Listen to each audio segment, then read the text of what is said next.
¿Qué tal amigos de Perú 21? Bienvenidos a una nueva edición de Entrevista 21. Mi nombre es Cris Vilches y ahora nos conectamos con el médico infectólogo Juan Carlos Celis, porque la Dirección Regional de Salud de Piura informó que se detectó el primer caso de la viruela del mono en lo que va del año. Se trata de una mujer de 36 años que ha sido derivada al Hospital Santa Rosa, donde es atendida. Además, hay 3 pacientes que están en observación, sospechosos también de haber adquirido esta enfermedad. Bienvenido, señor Celis, a Perú 21. Hola, muchas gracias por la invitación. Doctor, por favor, coméntenos, ¿qué significa la identificación del primer caso? ¿Estamos hablando de un solo caso o hay muchos más y el MINSA a través del INS ha podido identificar a 1 y 3 sospechosos más? Sí, en realidad el reporte es de 32 casos a nivel nacional. Este es el primer caso en Piura de este año, porque el gran brote a nivel mundial que incluyó Perú sucedió en el 2022 y algo del 2023. En ese periodo, que fue considerado una epidemia importante por la Organización Mundial de la Salud, el Perú reportó más de 3.500 casos y 20 fallecidos por esta enfermedad. Entonces después hubo un silencio, como toda ola, digamos así. Todo el 2023 hubieron muy escasos casos, pero hubo. Y en el 2024 hay una nueva alerta, y no solamente en el Perú, sino a mundial. En Europa, en España también han reportado un aumento de casos en los meses de febrero, marzo. Entonces esta epidemia como que ha agarrado una nueva ola, es mucho menor que la anterior. El Perú ya tiene 32 confirmados en lo que va de este año, ¿no? Hasta mayo del 2024.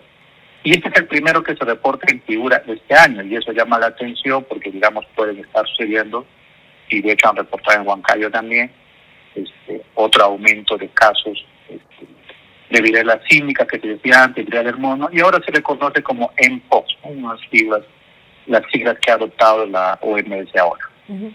Entonces, usted nos está diciendo que son 32 casos a nivel nacional en lo que va del año de viruela del mono, es decir, personas que se han contagiado de esta enfermedad. Así es. Ya, ¿y eso qué significa? ¿Estamos en un brote? ¿Se puede hablar de un brote o son casos aislados, como diría el INS? En realidad son casos aislados todavía. Se concentran en Lima el 70%, igual que al inicio del 2022 se concentran en la capital. Pero el hecho de que haya 32, digamos, en este año está haciendo que aumente la vigilancia nuevamente, y hay que de nuevo poner las alertas a la población sobre las características, cómo se presenta, ¿no? Claro. Y hay quizás de repetir algunas cosas que se dijeron ya en el 2022.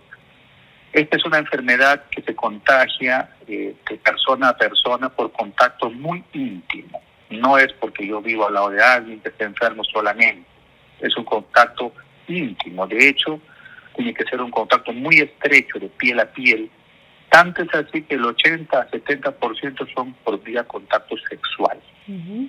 También se han reportado un grupo de casos en niños que no tienen nada que ver con contacto sexual, con personas mayores también, pero son los menos. La gran mayoría es la vía sexual. Uh-huh. Entonces ahí se contagia, pasa un periodo entre 3 y 7 días hasta que aparecen lesiones tipo vesículas costras, y esas vesículas costras se vuelven infectantes para la otra pareja, digamos, o otra persona con la que yo tengo contacto íntimo, y ahí es donde pueden suceder estos casos.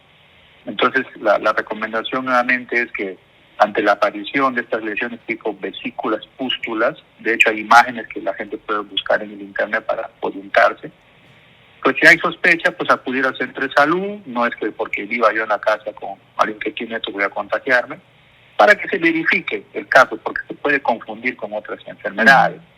Por ejemplo, con el famoso riwi o herpes zóster, se puede confundir con varicela, inclusive en sus inicios, y entonces mejor es para que un profesional lo evalúe y pueda de esa manera hacer descarte, como en este caso de la señora que fue evaluada y posteriormente confirmada el caso en el INS, ¿no? Uh-huh. Claro, ahí va mi pregunta, doctor Celis. ¿Cuáles son los síntomas que las personas deben identificar o que les sirva de algún modo de alerta?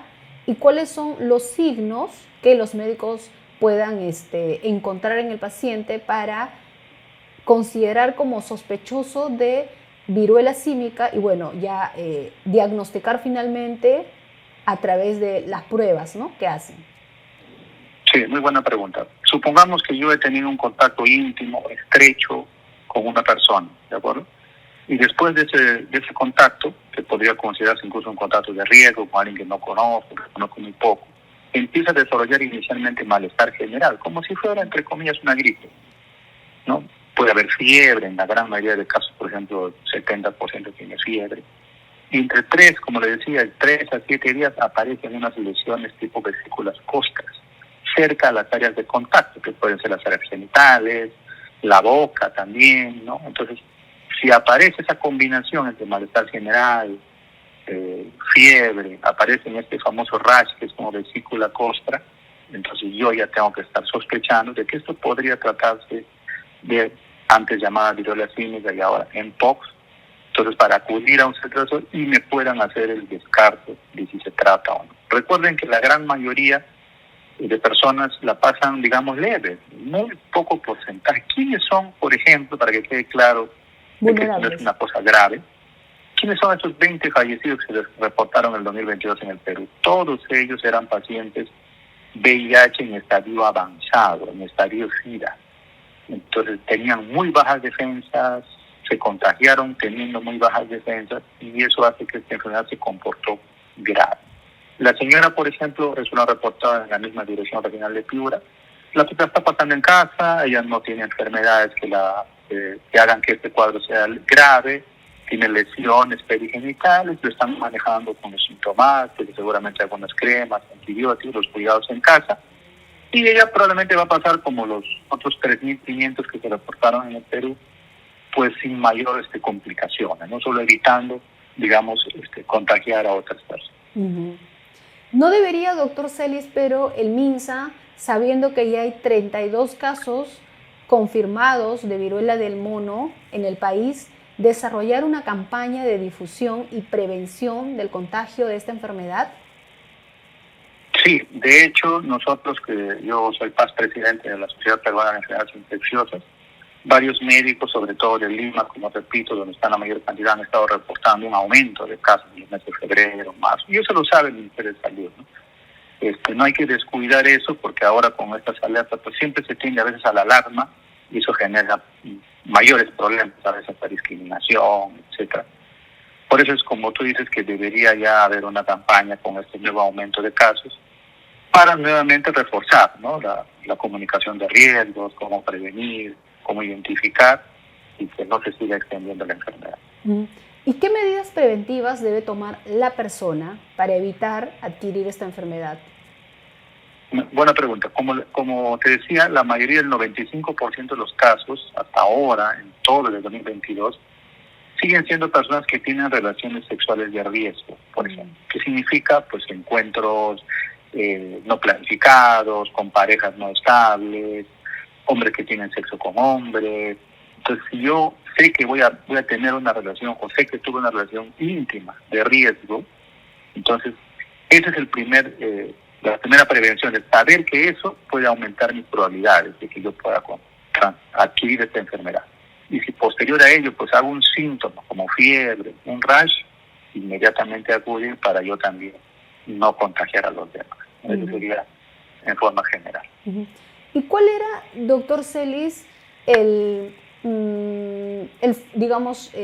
funcionamiento, no sé si es la palabra correcta, pero de las vacunas? Porque el gobierno peruano adquirió a presión, después de muchos meses de presión pública por parte de los especialistas, para que compren las vacunas contra la viruela del mono. Las aplicaron, dijeron.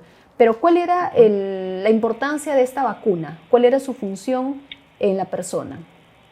Sí, primero tengo que decir que hubo mucha presión en realidad con una vacuna que no había demostrado todavía en ese momento, en 2022, una prevención grande, porque así como en Estados Unidos disminuyeron los casos con vacuna, también en el Perú, en México, en todo el mundo disminuyeron también sin vacuna. Eso es uno.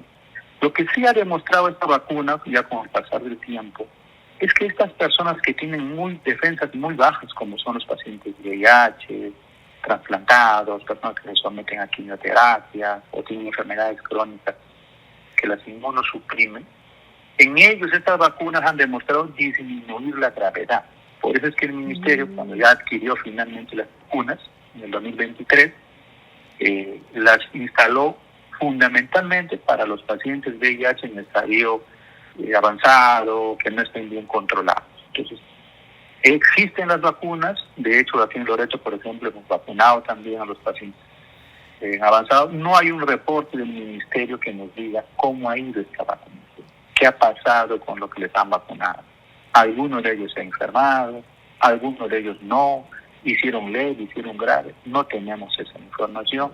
Y eso sí es cuestionable porque se supone que se ha hecho un gasto importante para adquirir estas vacunas. Claro. No se sabe entonces el beneficio que trajo la vacuna, la adquisición de la vacuna contra la viruela símica.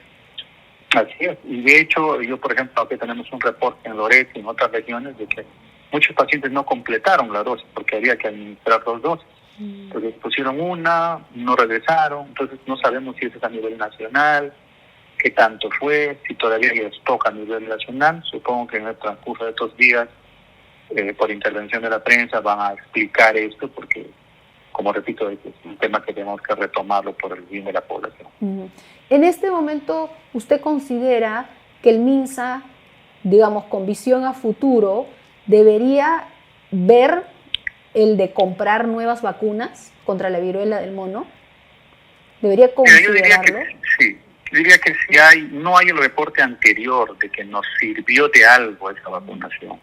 O sea, cuánto se hizo. De repente la gente ni siquiera se vacuna. Yo te pongo el ejemplo de Loreto, donde no se pudo vacunar a la población objetivo total. Pero no tengo un dato, porque yo tengo el de mi hospital, ¿no? Donde más o menos 40% de los que eran para que se vacunen finalmente se vacunaron y no regresaron muchos por la segunda dosis. No tiene mucho sentido adquirir una vacuna que no está previniendo la del brote, está previniendo las formas graves, sí, pero es un dato que como país necesitamos. Si hemos usado creo que más de 5.000 dosis, deberíamos tener esa información antes de dar el siguiente paso, que es seguir adquiriendo vacunas, ¿no? Gracias, doctor Celis, por los detalles. Bien, amigos de Perú 21, ya escuchamos al doctor Juan Carlos Celis. Él nos ha dado las recomendaciones para evitar el contagio de la viruela del mono. Él nos ha dicho que ya son 32 casos de esta enfermedad a nivel nacional. La mayoría está concentrada, la mayoría de estos casos, en Lima. Y además, él nos ha señalado que el 80% de personas que se contagian son población vulnerable, es decir, personas que tienen una vida sexual activa y de alguna forma libre. Así que a tener cuidado, por favor, esta población para evitar complicaciones. Muchas gracias, regresamos en otro momento.